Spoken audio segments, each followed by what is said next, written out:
Hello all, నేను మీ Aruna. Welcome back to my channel. ఈరోజు 10 మినిట్స్లో హెల్దీ బ్రేక్ఫాస్ట్ ఎలా చేయాలో చూద్దామా.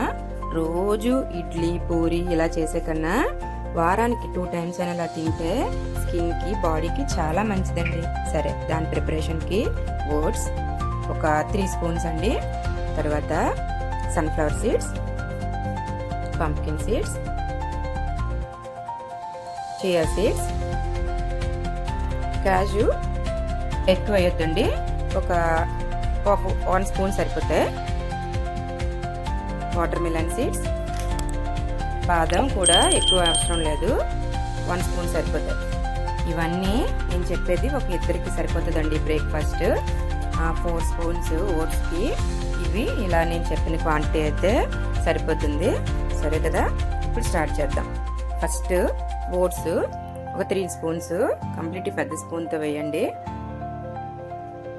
ఇప్పుడు ఒక్కొక్కటి కూడా హాఫ్ స్పూన్స్ అంటే 1 స్పూన్ వేసి తర్వాత మళ్ళీ హాఫ్ స్పూన్ అలా వేయండి. బాదం కాజు మాత్రం 1 స్పూన్ సరిపోతుంది. ఇప్పుడు కాచి చల్లార్చిన పాలండి డైరెక్ట్గా అందులో వేసేయండి. ముందే కాచి చల్లార్చుకొని ఉంచుకోండి. ఇప్పుడు చక్కగా 1 స్పూన్తో అవన్నీ సీడ్స్ మునిగేలా వేసుకోండి. పాలు గ్యాప్ ఉండాలి కొంచెం, ఓకేనా. నెక్స్ట్ ఇప్పుడు నేను ఏం చేస్తానో చూడండి. అలా కలిపేసుకున్న తర్వాత చూసారు కదా, గ్యాప్ అయితే ఉండాలి. పైన లిడ్ పెట్టుకోవడానికి, అదే అంటే కవర్ చేసుకోవడానికి ఇలా చూసారా మునిగిపోయినాయి మొత్తం. ఇప్పుడు దానిపైన కవర్ చేయండి. కవర్ చేసేసి అది ఏమీ మనం స్టవ్ పైన ఏమీ పెట్టనవసరం లేదండి, డైరెక్ట్గా ఫ్రిడ్జ్లో పెట్టేయాలి. అవునండి, మీరు విన్నది రైటే. ఫ్రిడ్జ్లో పెట్టేసి నైట్ మొత్తం అలాగా ఫ్రిడ్జ్లో ఉంచాలండి. అదిగోండి చూసారు కదా, ఆల్రెడీ అన్నీ సోక్ అయిపోయినాయి. నైట్ మొత్తం ఫ్రిడ్జ్లో ఉంచేయాలి. మార్నింగ్ ఎలా మరి చల్లగా ఎలా తింటాం అనుకుంటారా?